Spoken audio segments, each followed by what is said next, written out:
Hello, everybody, and welcome to Nerd to the Third Power, your one-stop shop for all things nerdy and awesome. I'm your host, Master of Ceremonies, Dr. Gonzo.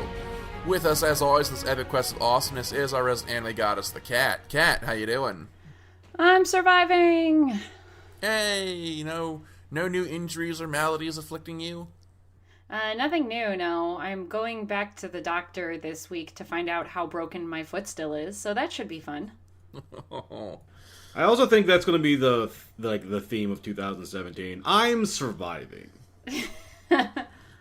I laugh or else I'll cry. Yes, and that is the voice of Brian, our comic book correspondent, here with us tonight. Skyblaze will not be joining us this evening as she has been struck with Nurgle's rot. So, it seems that whatever good karma has hit you this week, Cat, has struck Skyblaze with bad karma as a way of balance. So, I don't know if that means you owe her an apology or what. I don't know. I don't understand how karma works. It takes a theologian to explain that. Okay. I'm shocked I'm actually not sick because I spent Saturday night and Sunday night with a massive humanity both at NXT TakeOver show and the Royal Rumble with 50-some-odd thousand people. How was that? I had a blast. I was so excited. The Royal Rumble is like my favorite pay-per-view of all time. I went with a buddy of mine. We were in like the club seating area. We just had a grand old time. The NXT show was a little bit... it was a little... enjoyed it. Unfortunately, though, the person beside me couldn't... I don't want to be mean, but he couldn't fit into his seat. Oh, dear. And then had the gall to ask me to move over, and I couldn't. Oh, my God. He was like, hey, can you scoot over? I was like, no, because I'm already in the other guy's seat. I cannot shift over. I cannot make myself... I am not a transformer. I cannot make myself into a small cassette. Although if you could, I don't think that'd be a very useful disguise nowadays.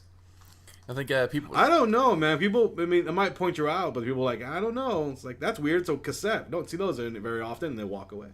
And I'll be just there like, yes. All right. Okay, well, we got a fun show for you today. Today we are discussing, what are we discussing? Yes, Harry Potter, the recent spate of new Harry Potter content that has been unleashed upon the world. J.K. Rowling evidently needs to buy a third home in the Hamptons.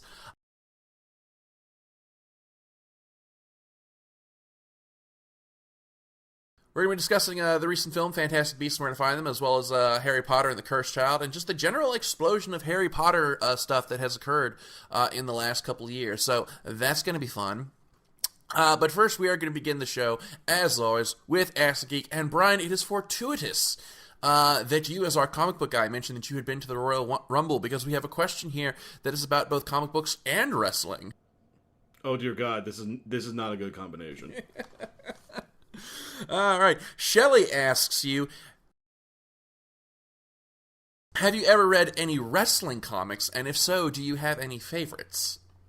So, I have read some wrestling comics. Wrestling comics have actually existed since, I want to say about the 80s or so. Like, early 80s ones were just like one-shot little funny stories, mostly for the kids because they were still trying to push the kids angle. Then in the 90s, during the whole, Attitude Era, and also in the comic book world they call it the Dark Era and stuff like that, there was several comics that came out like based around different characters like the Undertaker, I think like Steve Austin, Kevin Nash. They were awful, every single one of them. Like you just shocked that someone sat down going, they made this. And then they went away for a while, and then they came back recently. WWE produced a comic that Mick Foley actually wrote. And I forget the company they made it for. It was sort of a very small independent company, and they weren't terrible, but made no sense whatsoever. I did read one where like they tried to have like a multiverse crossover where like the old wrestlers would come and fight the new wrestlers, but like it's sort of head-inducing, confusing. So then now.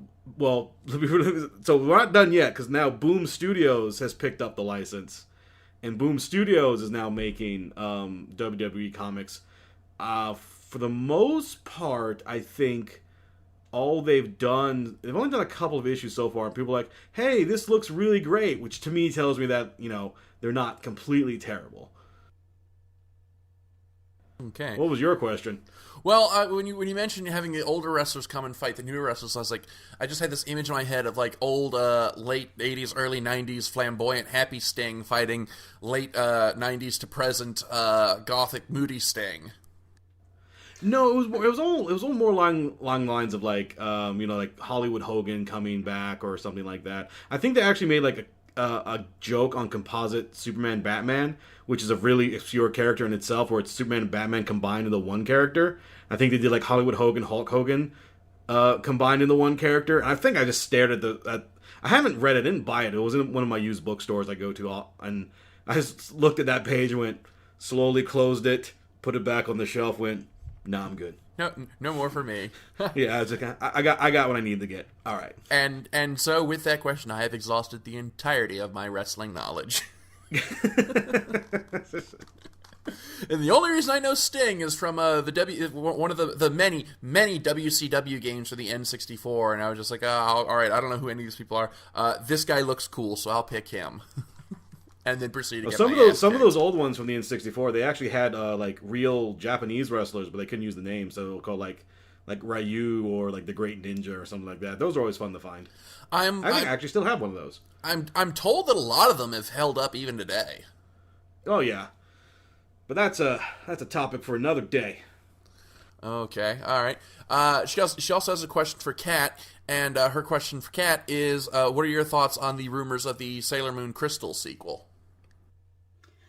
I don't understand, what do they mean a Sailor Moon Crystal sequel? Like another season? Because they just keep making seasons of it. Are they going to Dragon Ball Super it, where it's just like, we'll continue the story and start retconning stuff out? Well, the thing with the Crystal is that it has much more closely followed the manga.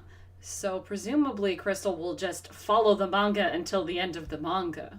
So I don't know what I haven't really heard any sequel rumors per se, so much as just that there was going to be another season. But I just thought that meant, the next season, and then eventually they would get to Stars, and then they would stop it. If there's some sort of post-Stars sequel that they're working on, please inform me, because that would be fascinating. But I hope they just keep going and make it to the end. That'd be cool. Okay, all right. What are they? What arc are they at now? Just out of curiosity. Oh God, I don't even know. I haven't watched Crystal in a long time. I thought. No, I have no idea. I have to Google it. I thought they had made at least 3 seasons worth. It's like Sailor Moon S and then Super S. I don't even remember the order anymore, guys. Oh my God. Let's say, isn't there like the R somewhere in there too, or I'm thinking of something else? Well, R was the whole filler season, which we don't speak of. It's not that it was bad, it's just that it was bad. It's not the worst thing they've ever made, it's just not good. Right. Let's see. All right. Oh yeah, it's the rumor is they're making a season 4. Yeah, okay. Okay. Hold on, I'm Googling this. The Deathbusters arc, sure, yeah. I'd be for that. Are those like the opposite of the Ghostbusters? Yes. I just have this image now in my head of a team of Judge Death dressed as Ghostbusters, and now I need to go and just like go into my corner and just like fantasize about this because that's awesome. Even though I know that is totally not at all what it is. True, it's true. That was actually one of the, I felt like, not the greatest villains, but one of my favorite arcs with the way it ended in the manga. So I would be interested in seeing that one animated. Obviously, the best villains were in the season prior to that. But that's neither here nor there. Okay. And again, a rather fortuitous question given our subject matter for this episode, but Mary writes in to ask if we could make one Harry Potter spell real and learn it, what would it be? What would be our chosen spell? So, Kat, why don't we start with you on this one? Oh, shit. There's so many different things in Harry Potter that I wish were real, and I haven't really thought about spells before, but I guess I want the Molly Weasley spell book for home guide stuff, where like the stuff that Molly does to cook and to clean and keep a house. I think those would be very useful in day to day. I mean, sure, you could do something like, I want Alohomora so I can break into banks and steal money. But I also don't want to go to wizard jail or regular jail. So I kind of think just Molly Weasley's whatever helps her cook stuff would be fantastic. Because I'm not a great cook, but if magic could do it, that would be cool. Okay, all right. Brian, what about you? You get one Harry Potter spell. Which one is it? I don't even remember half the spells. I don't remember, like, maybe one spell. It's been so long since I've paid attention to the franchise. Was there a Hadouken? Can I do it a Hadouken? Am I thinking of the right franchise? Yes. It was a very rare spell, though. It was one of the forbidden books in the forbidden section of the library. Hermione does look it up, and it says Hadouken. Ah, okay. Huh, well, there's no chanting, but you need to duck and lunge forward, step forward, and then throw a high punch. With your wand, though, and then it shoots out a ball. And if you do it right, you get a 2-hit combo out of it. Yeah, that's an awful joke. Cue the legions of Street Fighter fans writing to tell me how I got that input wrong. It's low punch, not high! Well, because at one point, because depending on the punch, is the speed of the fireball. I don't know. I haven't played a Street Fighter game since, like, the one in the bowling alley when I was like a 10-year-old kid. All right, so Kat's the only one that has spell knowledge. I'm doing Street Fighter moves and correcting your inputs of it. So we've butchered this question. So Gonzo, finish us off. I know exactly what spell I would want, and that would be, I hope I'm pronouncing it right, Accio. That's the one where Accio, where you can, like, summon stuff. Because I'm continuously, like, losing my car keys and shit, so I just want to be able to just, like, raise my hand and go, Accio keys! And then the keys come flying toward me, and then because my hand-eye coordination is shit, they beam me in the face, and I wind up going unconscious for 2 hours. Well, the problem there is that you'd probably lose your wand. And then you'd need a remember all to tell you that you've forgotten something, and then you'd lose that too. Oh yeah, the catch-22. I can't remember where I left my wand, and I can't remember where I left my remember all. And I can't because I don't have my wand. I can't Accio remember all. So I guess I'm just fucked. Well, you're gonna find it like be 2 your life days as or a 3 days wizard. later. Yep. So, all right. So that's all the Ask Geek questions that we have for this week. As always, you can send them to us through the email at drgonzo@nerdofthethirdpower.com. We love getting your questions. We love reading them on the air. So go ahead and get your questions in, and maybe you'll get them read out on the air. So, yeah, that's fun. Okay. And let's see. Oh, we still got some time. Oh, I guess it's time for random topic of the week. So, last week we talked about holiday cantata nightmares, and we got some pretty good stories in response. Jonathan sent us a tale of from when he was a kid. He had to sing the end cantata solo, and in the intervening weeks between rehearsal and the final performance was when his voice had started cracking. So he spent the whole solo going, "Oh, holy night," with his voice fluctuating. Sorry, we laugh at your pain. He says when I went for the audition, I had a straight soprano voice like an angel, but then by the time the performance came around, I sounded like I was choking on a chicken wing. So very very sorry to hear that, Jonathan. Sorry that your singing career was destroyed. By puberty. By puberty, yes, that most hateful of all natural occurrences. All right. Emily writes a story of not something that went wrong on stage, but in the audience. One of my classmates brought her uncle to the show, and he decided that it was a good idea to get completely hammered before the show and started a fight with the principal during the intermission. So, yeah. Yeah, probably not a good idea to bring Uncle Eddie to your Christmas play. Well, he at least waited till intermission. I mean, it could have been during a performance, which would have been even worse. Oh, yeah. But my favorite is Daniels, who says he says, at my Christmas play, they got the bright idea of using a real baby as the baby Jesus, and the damn thing would not stop crying throughout the entire performance. No. Oh I'm God. pretty sure that's child abuse. There's all kinds of laws against that sort of thing. Well, how old was Probably. this Christmas play? This is before we realized we could make laws like that. Child labor laws. Given that he listens to our show, I don't think Daniel is that old. Yeah. Oh, when I was in school back in 1892. Yeah, no, I don't think that's the case here. But yeah, I'm pretty sure that's child abuse, and I hope your principal got a nice little visit from the Child Protective Services the next day. At least I think that's how that works. I have no idea. Because I don't have kids, because it's... Just the law in general. I hope you got a visit from the law. Yeah. I would know. I don't have kids because that would be a sign of the end times, would be for me to actually procreate and breed.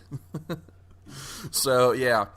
All right. So, okay, let's see. A random topic for this week. I don't really have one, so let's open up the floor. Brian, do you have a random topic that you think would be interesting to talk about here on the show? Not necessarily a random topic. I will tell you, not really a story from the weekend, but I don't know how many people go out to sporting events, but I will tell you, like, it's one of the greatest feelings in the world when you get there, and when you're having a great time during the show, it's fantastic. But I always forget the after show, where me and 50,000 other people have to leave at the exact same time. The walking out of the crowd and going through it, me and my buddy trying to get back to our cars, and it was just awful. And then I'm getting on the road, and as I'm on the road, and because everything's closed down, because obviously they can't just send everyone else at the same time, because that would be even worse.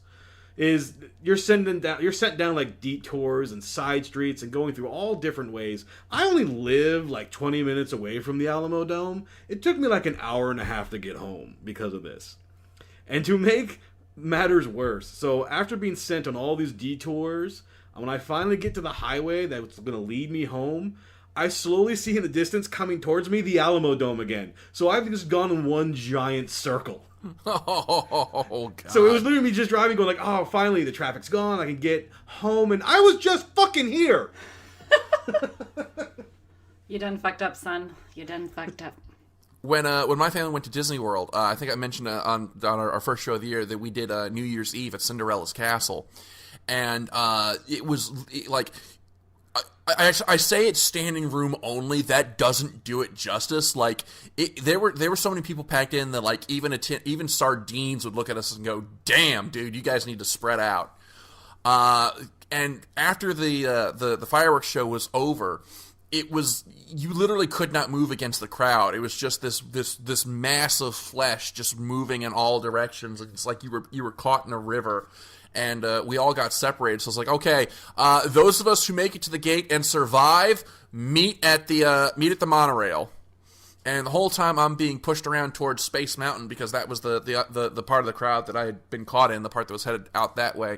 I was like, man, it'd be a really douche move right now if I just yelled fire and just caused like a stampede. But fortunately, the cooler part of my mind prevailed. So, all right. So I guess that's the random topic of the week this week, and that's crowd management. What are some things that you could come up with that might make the post concert crowds a little easier to manage, or things that you would like to be able to do to avoid crowds? I can tell you, everyone. aside from that, because we really don't want to send anybody to prison or have to be called for any character witnessing. So, Kat, what about you? Now, you actually used to work at a venue. So what are some things that you did there to manage crowds at where was it exactly that you worked? Because I know you worked at an arena at one point. No, I didn't work at a venue. I worked for a staffing company that staffed out to concerts, and and sports games and stuff. So I worked anything from like a Madonna concert, a Green Day concert, Metallica, Cher. But then we would also work like DC United, the sports team. And I didn't usually have anything to do with crowd management. They leave that to tall people. And I'm not short by any means, but I was also one of the youngest people who was doing this because I was like 20 at the time. And I was basically doing it to watch a bunch of free concerts. And I mostly just checked passes and credentials. That's like 90% of what I did, was just standing in one spot checking like press credentials or whatever. Most of the crowd control. The worst crowd management I had to do was at Metallica concert, and it was basically to tell a woman to keep her shirt on. Worst concert ever, though, was Hillary Duff when she was a thing. Because, you know... Wow, that's dating ourselves. Don't even start with me. Anyway, so... there was like, it was a seated concert because it was a lot of young kids, and the parents kept telling their kids to basically like rush to the front, even though these were very specifically it was a seated concert. You had a place you had to be, and literally parents kept like ushering their children to the front, and we had to kept telling them, you have to go back to your seat, it's a fire hazard. And it was a fucking nightmare because parents are assholes. Oh my god, it was the worst thing ever. Don't you wish sometimes when you were in that kind of crowd that they do like they did when you would go to a concert like on a field trip, and they would dismiss you by schools, like, okay, now that school's all out of the way, okay, now, you know, Eastern Prep, you can go, and then you guys, yeah. It was much more manageable. And I'll tell you what, navigating a post-concert crowd in Washington, D.C. is just the worst fucking possible thing I could ever imagine being a part of, especially when it comes to getting through the turnstiles to get onto the metro. Like, holy fucking Christ, you want to talk about a bottleneck. And, of course, they only have 2 of the damn things functional at any given point in time, despite the fact that there's, like, 30 of them. They've only got 2 open. So, you know... But hey, you know, this is the world we live in. So, yeah, crowd control nightmares that you've experienced. That is our random topic of the week this week. So go ahead and send in your input on that, and we'll see if we got any interesting stories or interesting countermeasures that some of you might be able to come up with. So that'll be fun. All right, and we're going to jump into our discussion topic a little early tonight because I'm sure that we're going to have a lot to discuss with this. We talked back in our Deathly Hallows Part 2 review, ages and ages ago, when dinosaurs walked the earth, and, you know, all that... It wasn't that long. We're not that old. But, you know, we mentioned that it sort of felt like the end of an era. Harry Potter had been such a cultural force so continuously and for so long that it felt... You know, almost like coming out of the end of some kind of a conflict that had been raging throughout your entire life. It's like, okay, well, that's over. What happens now? But in the last couple of years, we've seen kind of a resurgence in Harry Potter content coming out into the world. You know, we've got Pottermore. We've got the Wizarding World of Harry Potter at Universal. We've got Harry Potter and the Cursed Child, which is it a play or is it a novel? I've heard both. Like, what is that precisely? Cursed Child is a play first and foremost, and then they, you know, like bound it in a book form to sell. So what you're actually reading is not a novel; it's a script. Okay, all right. Okay, that's interesting. And then we had over the holiday we had Fantastic Beasts and Where to Find Them coming out in theaters, which we're apparently going to get like what was the most recent count? 500 sequels. I thought it was like 5 more or something ridiculous, and now I'm trying to Google it because that's a lot. That's a whole lot more. Like I thought when I heard the movie announced, I was like, oh, okay, so we're going to get one more spin-off Harry Potter film. And then someone told me, well, there's going to be more films behind that because they're going to split it up. I'm like, okay, we've done this before. Hobbit, anybody? And like, you know, it's only going to be like maybe 2 movies. It's like, okay, well, no, it'll be 3 movies. Okay, like 5 movies. All right, we keep adding movies. What are we doing? No one knows. Like every time you talk to me about this book that's now a franchise, how did that happen? It says there's going to be 5 films, so 4 after Fantastic Beasts. So, at that, what do you call that? Is that like a saga at that point? Because I know you can call the first Harry Potter films a saga because it was 8 films from 7 books. Like, so do we have another saga? Now, is it just going to be this? Because I haven't seen the film, unfortunately. I was busy during that holiday break. So I don't know if it was good or bad or whatever. Are we just going to follow the same characters? Or are these like different spin-off films like Star Wars? I will say that if this is a case of they're going to build a second sort of saga out of damn it, Brian, now you got me saying it, out of the Harry My job is done. out of the Harry Potter universe. I would say Harry Potter is definitely one of those universes that can manage it.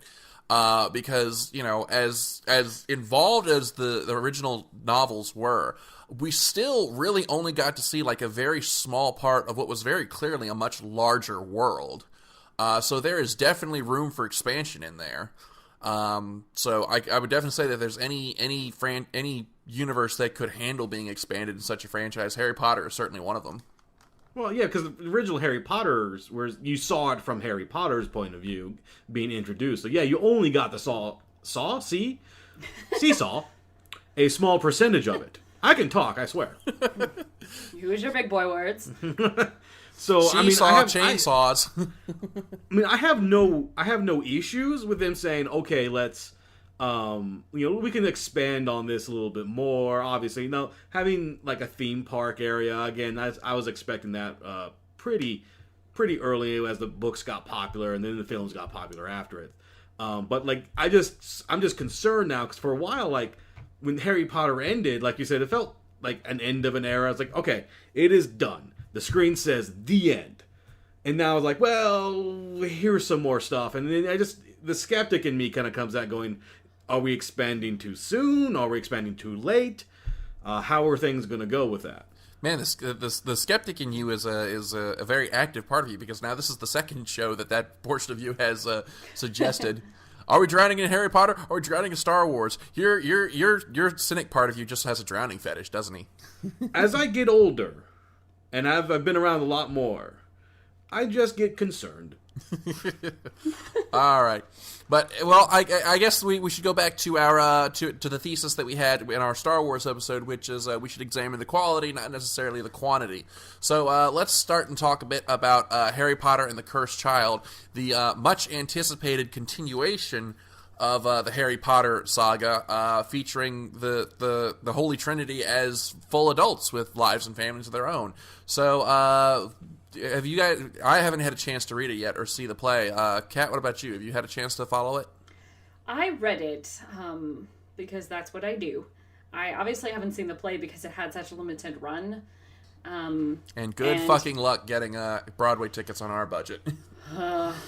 Did it even come to Broadway? I don't. Yeah, I think it was only on the London stage. Yeah. Oh. Even worse.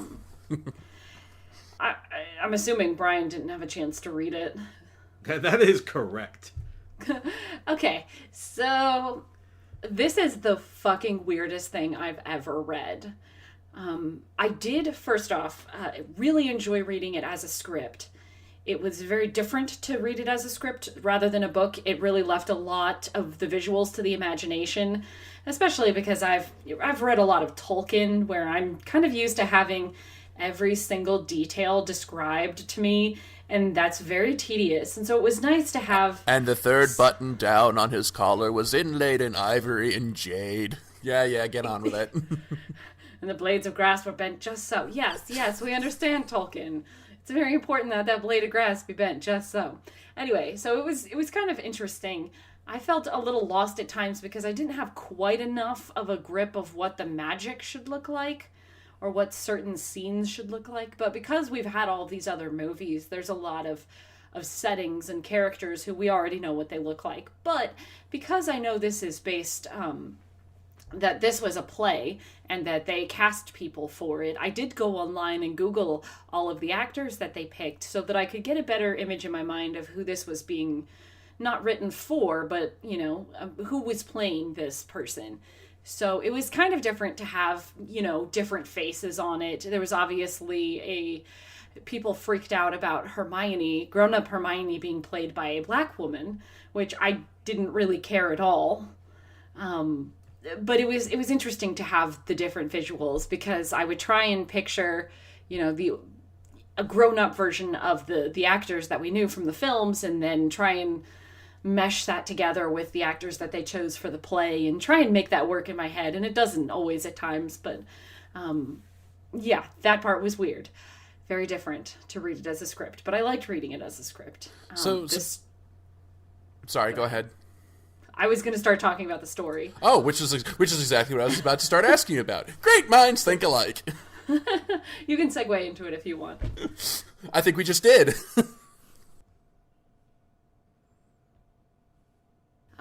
So the story is the most convoluted thing that has ever been written. The story... I love Joe Rowling, but this is fan fiction. This is some crazy-ass fan fiction that somebody wrote, and Joe stamped her name on it. Otherwise, I'm worried about Joe's writing, because this is crazy. And I'm pretty sure, I don't know if she collab-wrote it with someone else, but this is the most insane thing I've ever read. It is definitely fan fiction. It centers around mostly Harry's son, Albus, who, when he goes to Hogwarts, is actually sorted into Slytherin. And that causes, you know, a little bit of tension with his family, and he doesn't really feel like he fits in, but he becomes very good friends with Draco's son, Scorpius, who is a giant fucking nerd. Somehow, this child is a huge nerd and a big dork, and likes books and all of this stuff. And they meet a girl who is very cool and mysterious and wants them to help her out with some stuff that's going on. And they're like, well, she's really cool and mysterious, and we're going to help her out. And this turns into time travel. Like, they get a hold of a time turner, which they've said have all been destroyed at that point, so it doesn't even make sense that there's any left. And it is like, it sort of goes Doctor Who-y, where they're time traveling and changing the future and fucking up everybody's lives, and then realizing that was bad, and then going back in time again to fix it and keep messing it up. No, that's not Doctor Who, that's The Flash. God damn it, Barry! Damn it, Barry! And it is like the strangest thing. There's lots of stuff that doesn't make a lot of sense about it. Lots of characters that just sort of make you question everything. But the weirdest part about it is that Harry doesn't really get along with Albus that well. And Harry seems to resent Albus and doesn't really like him that much. And to me, that is the most insane thing I've ever read. Well, I realize that I have the memory of a sieve, and that everything just falls away as I get older, and, you know, I'll probably forget my own name before we even finish recording.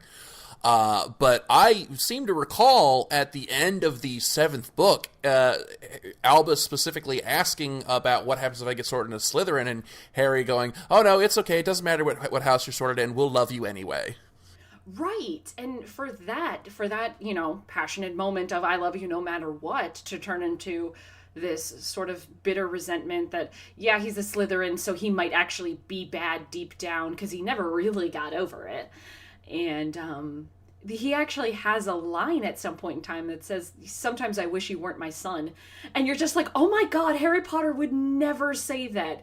Harry Potter didn't grow up knowing his parents, and he yearned for them all the time and clung to parental figures for their affection because he didn't know any as a child. He would never say that to his own kid. That's insane. I'm calling it life model decoy. Oh my god, that could explain it. And for Draco to step in, and he's still sort of a douchebag, but he's like the better voice of reason than Harry. is just sort of alarming in its writing and storytelling skills. It's just sort of a strange story. It sounds like they got the characters like switched around on them. Quite a bit, and that's not the worst part about it. And if you want the spoilers, keep listening. If you don't want the spoilers, stop listening for a minute here. So the chick that they're helping out all of this time, that the lads are helping out, is the offspring of Voldemort and Bellatrix Lestrange. And that's a mental image that I honestly could have lived without. Oh, wow. Okay. Yeah. All right. Her name didn't happen to be Raven Darktalon Blood, and she didn't have ivory black hair that went down to her waist, did she? Ebony, Darkness, whatever. And if you don't know who Amy Lee is, get the fuck out of here. Right. No, Two people are going to get that joke. Only two, but those two people are laughing so hard right now. Ebony, Darkness, Raven Way, something. It's a weird, yeah. Anyway, so it's a little bit like that, where you're just like, okay, I will never forgive them for putting that mental image in my head. There is no reason why I should ever have to picture that God, that's in like my head. That's like Norman Osborn and Gwen Stacy. Why? Right. Well, now I'm just sad. Oh my god. Yeah. And that particular character, I can't even think of her name because I've tried to burn her out of my memory. And of course she's a manipulative villain character because, you know, in a story about kids that aren't like their parents, here's the one who is. It was just, again, I can't get that image out of my head, and it's just, ugh. There was a lot of stuff I did like about it, but mostly it kind of read like a strange book. I think it would be interesting, though, to see it as a play because of the magic that's involved, and there's a couple of things that would involve very interesting visuals that I'd really like to see, but otherwise I get the feeling a lot of fans were disappointed in it. I know a lot of people loved it and will be like me. I'm forgiving of Jo Rowling, and I will love everything that she does no matter what. But it was a really goddamn strange thing that she wrote. She hurts us because she loves us. Right. But so to make sure I've got all my cards right. So Rowling didn't actually write this. She did a Tom Clancy and just signed off it, but someone else actually put pen to paper on this. Let me verify. I feel like she was in the writing process for it. Like she co-authored it with some peeps. But I don't feel like she was the only author on it. Hold on. And like as she's looking that up, this kind of goes back to my point about me being concerned about expanding stuff out. Because the more you expand something out and the longer it sort of exists, the more likelihood and mathematically things are just going to be weird and or bad. You look, like just the history of comic books is right there for you, or history of movies in any shape or form and franchises. So, I wouldn't call this one bad because I haven't seen it. I don't know. I haven't read it. But it does sound really kind of weird. It was really weird, and it was written by J.K. Rowling, Jack Thorne, and John Tiffany. So she didn't write the original storyline for it. She just, I guess, contributed. She might have been make sure this name is right here, make sure this name's right there. Make sure, maybe she was like continuity. Right, which there was very little of in there, but that's okay. It's mad. I didn't say she did a good job. I just said she might be there for that. Okay, all right. So now let's take a look at the other big major Harry Potter property that came out in the last year, and that's Fantastic Beasts and Where to Find Them, which was a complete departure from the established setting and characters of the novels, following a completely new set of people who are thoroughly befuddled by the circumstances in which they have found themselves, and they bring their shenanigans to New York. So, Kat, did you manage to see Fantastic Beasts over the holiday? I sure did. Okay. Now, wasn't it it's like 1920s New York, though? It is. It is a period set piece. I think it is the 20s, because it's all Flapper era kind of stuff. Uh-huh. And it takes place in the era of Grindelwald. And if you haven't read or watched Harry Potter in a while, Grindelwald was the guy who had the Elder Wand for a long time. He had, I believe, stolen it from John Hurt. He had stolen it from John Hurt. What the hell is his character name? I'm totally brain farting. It doesn't matter. He's John Hurt. Ollivander. I guess. I seem to remember. But Grindelwald had the Elder Wand and was pretty much the big bad in the wizarding world for a very long time. And he was also, in his youth, very good friends with Albus Dumbledore. So in the setting of Fantastic Beasts, Grindelwald is on the loose. He's doing a lot of bad things in Europe, and that is the setup. The actual story is about Newt Scamander, who is the author of the book Fantastic Beasts and Where to Find Them, which is a textbook that is, or maybe not a textbook, but it is a book mentioned throughout the original Harry Potter books. And he has come to America with his trunk, his suitcase full of all of these animals, creatures, magical creatures. And he has a particular huge magical creature that he is trying to set free in its native land in America.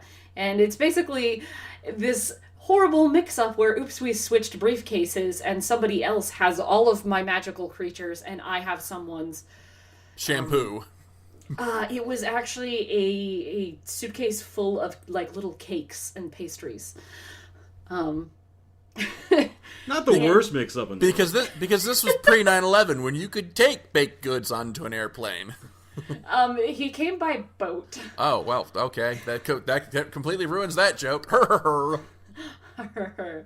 And it was a switch up, not in like on the boat or anything. It was a switch up with a person in a bank. When Newt has a little creature called a Niffler that keeps escaping and going and stealing stuff because it's a hoarding kind of magical creature that's super adorable, but it wants to hoard all of these like jewels and money and stuff. So it keeps escaping, and it tried to rob a bank. Hilarious. Like you do.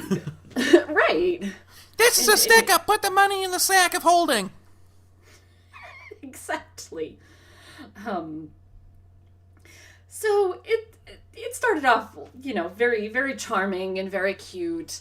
While all of this stuff is going on, and he meets some characters who are from Maguza, I think is what it's called, the magical Makuza, the Magical Congress of America, whatever it's called. I'm totally brain farting on all these things today. And because he is unlawfully transporting stuff and he is unlawfully using magic in front of muggles very indiscriminately, they try to arrest him basically, and that doesn't go so well for them. Meanwhile, there is another character, and the fuck is his name? Is this Colin Farrell? It's Colin Farrell. His name is Colin Farrell. And he is working with some kids, specifically one whose name is Credence. I can actually remember his name. He's trying to have these kids help him track down this particular unusual type of creature that it's really hard to explain, but basically he thinks that Credence's younger sister might not be human, and he's trying to get Credence to spy for him. Now, Colin Farrell's character is also part of the Magical Congress of America, and so he, ends up butting heads with Newt when he meets him, and things are crazy, but it's very cute, very funny, and a little weird, a little dark at the end, but it does capture the Harry Potter feel without feeling like it's totally just another Harry Potter film, because there's no Harry Potter in it. Obviously, we haven't seen any of these characters before, except for Grindelwald, obviously, once, and the setting of it is really great. The characters that they have introduced for it are fantastic, especially Colin Farrell's character. It's really, really quite a pleasure to watch him just be kind of a douche all the time. He does play those very well, but it sucks because I like Colin Farrell. He does play those characters well. Yeah, the visuals of this, by the way, were stunning because obviously with a movie called Magic Beasts and Fantastic Beasts and Where to Find Them, there are a lot of magical creatures in it. And the cool part, where all the visuals get really, really good, is that Newt's suitcase you can open it up and he can actually go down in it, and it's basically like the TARDIS, where it's bigger on the inside, and he has whole landscapes for his creatures. So he's got like a whole desert in there for a desert creature and a whole jungle in there for jungle creatures. And he's just got probably thousands of different creatures in there. And they are a treasure to watch. And the way that he interacts with them is great. My only real beef with the film, other than the plot twist at the end, is that the character of Newt Scamander is like a really shy version of the 11th Doctor. It really felt like they were trying to have the Doctor in Harry Potter, which is not the worst thing ever. It's such a light criticism. Let's see. Well, English Gentleman has fantastic powers. Travels with a box that's bigger on the inside. I'd say that ticks all the boxes. Yeah, it's the way he carried himself, and sometimes the way he would talk and get really excited about things, and it really felt like they wanted, Matt Smith's Doctor to be there, and it just wasn't. But I still really enjoyed the film quite a lot. So we have the two sort of examples here. We've got the play and the script that expands on the end of the series, and we have this new series movie that's expanding on the universe but in the past. So like it's kind of interesting to have two dynamics like that going on at the same time. I mean, I think definitely Harry Potter can probably be expanded upon. I like the idea of them going kind of back into the past to do it. I know it's like prequel sense, but at the same time that means you don't constantly asking the question, well, where's Harry or where's Hermione and stuff like that. Mm-hmm. In this situation, like, oh, they're not born yet, so we don't have to worry about that. What's good is that what everybody really wants is a story with the Marauders, with James Potter and Sirius and Remus and Peter. People want that, but I don't think fans would actually ever be satisfied with films about that, because fans have such a headcanon built up about what the Marauders were like. And honestly, the Marauder story has already been told. Well, yeah, sure, it would be cool to see them as, crazy teens going out doing stuff, but we already know how it ends. So it's really kind of interesting to have a story about Newt, because we don't really know anything about Newt, basically. And the way that it is going to tie in with Grindelwald, and with Grindelwald will come a young Albus Dumbledore, and a whole host of other characters that we know a little bit about. Obviously, we know a lot about Dumbledore, but other characters that we might not have seen a lot in the films and have only alluded to in the books. I think we're going to get a lot more from them, and it should be really interesting with the films that will follow Fantastic Beasts. I just don't know if the sequels that follow Fantastic Beasts are all going to be Fantastic Beasts movies, because I feel like they did build up a good set of characters, but the plot twist at the end of the movie is about Grindelwald, and I don't know how much those particular characters, Newt and Grindelwald, can really intersect. Yeah, from what you tell me, I don't see how the central premise of Fantastic Beasts has a whole lot of staying power. Right. I mean, it would be really neat to see Newt traveling around the world and discovering all kinds of creatures, but I don't know how is that going to be about Grindelwald, the greatest threat ever? I guess I have to wait and see at this point, because they're gonna at least go forward with the second movie. I don't know exactly if they're actually going to make it the movie 5. We shall see. Okay. Right. So we're kind of running a bit out of time here. So let's go into the speculative mode. So here's a question I have: what is something that you would like to see done? What is the story that you would like to see told in the Harry Potter universe? And I tell you what, I would love to see. I would love to see a book or a film about Mad-Eye Moody in the first war against Voldemort.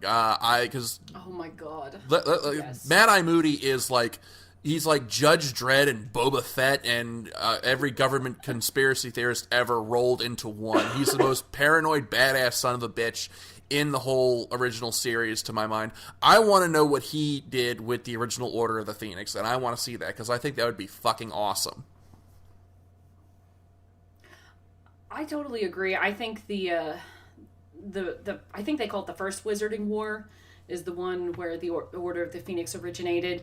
Seeing the Marauders, but not like their childhoods, but seeing them in the first big fight against Voldemort, I think would be really, really interesting. I would love to see Neville's parents. I'd love to see all of these people in their heyday before really terrible things happened. But I think more than anything, I'd like a story about Minerva McGonagall, because if you've read the information about her on Pottermore, she is a very interesting woman who has a lot of good and a lot of tragedy in her life, and it would be really like interesting but heartbreaking to watch. So yeah. That's interesting. I mean, I like the idea of just expanding out, I guess, the world a little bit more. Just because I would like a world tour of magic, because we've only gotten pieces and parts of it. We got the English. Now we have a little bit of what happened in America, but you never know. What about Asia? Things like that. I would like to see more of an expansion out to the whole world than just a couple of the countries. My only problem, it's a tiny little problem, but they've Joe Rowling has listed names and stuff for other wizarding schools throughout the world, and I can't get over the fact that she named the wizarding school in Japan Maho Tokoro. That is the dumbest thing I've ever heard. It's literally Magic Place. It's not creative. I didn't know I was like, where's she going with this? And then you said that, I was like, oh shit. Well, one No, like, it's not creative at all. She literally must have just Googled what is the word for magic and what is the word for place, and then threw them together as one word and decided to name a wizarding school that. And it's so not what would actually happen in Japan. It was just like, it's kind of embarrassing is what it is. Like, I feel a little bit embarrassed that that's what she went with. So, as someone who actually speaks Japanese, what would you have named it? Oh, Jesus God, I don't know. That's a very interesting name for a school. Jesus God, I don't know. I'd like to see the curriculum for a university called Jesus God, I don't know. The name of any school in Japan would actually have the word school in it, but this doesn't. It would have, gakuen or something in it. Something. Maho Gakuen would still be better than Maho Tokoro. Jesus.